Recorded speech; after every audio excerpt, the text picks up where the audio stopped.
Suatu malam, sepasang suami istri mengantarkan dua orang putranya pergi berobat ke dokter spesialis.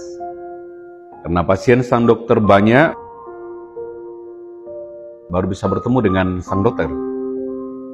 Setelah menebus resep di apotek, kemudian sepasang suami istri membawa anaknya pulang kembali ke rumah.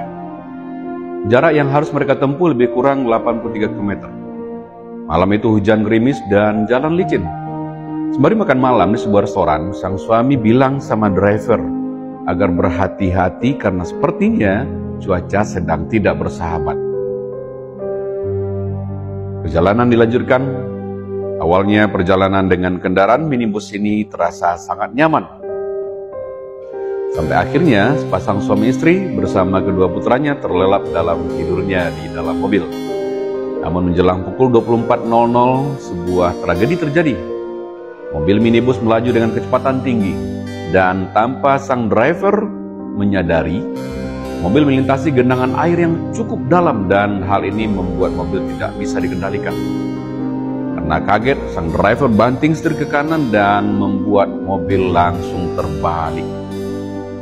Detik-detik mobil terbalik, sang suami terbangun dan berteriak, "Allahu Akbar, la ilaha illallah." Dalam pikiran sang suami, bahwa itulah detik-detik dia akan berhadapan dengan kematian. Mobil terbalik tepat di depan rumah warga. Para warga berdatangan meskipun sudah malam, terdengar teriakan histeris dari warga. Karena ternyata di tempat yang sama sudah ada 3 mobil terbalik dan semuanya meninggal.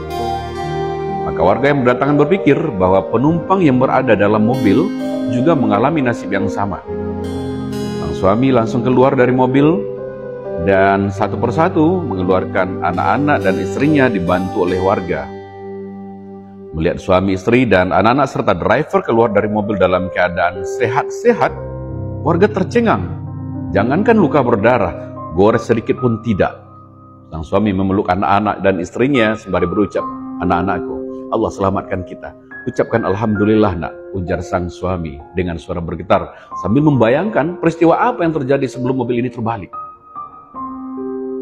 Dan sang suami mencoba mengingat merunut kembali perjalanannya, bahwa ternyata ketika selesai makan malam di sebuah restoran tadi, ada kembalian uang Rp2.000 dan dia masukkan ke dalam kotak infak sembari berdoa, "Ya Allah, saya akan melakukan perjalanan di cuaca yang tidak baik dan jalan raya yang licin. Jadikan 2.000 ini jadi wasilah keselamatan kami sekeluarga, ya Rabb."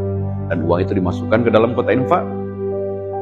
Kawan-kawan, benar yang Rasulullah sampaikan dalam hadis riwayat At-Tabrani, bahwa bersegeralah bersedekah, sebab bala bencana tidak pernah bisa mendahului sedekah. Belilah semua kesulitanmu dengan sedekah. Semoga menginspirasi. Assalamualaikum warahmatullahi wabarakatuh.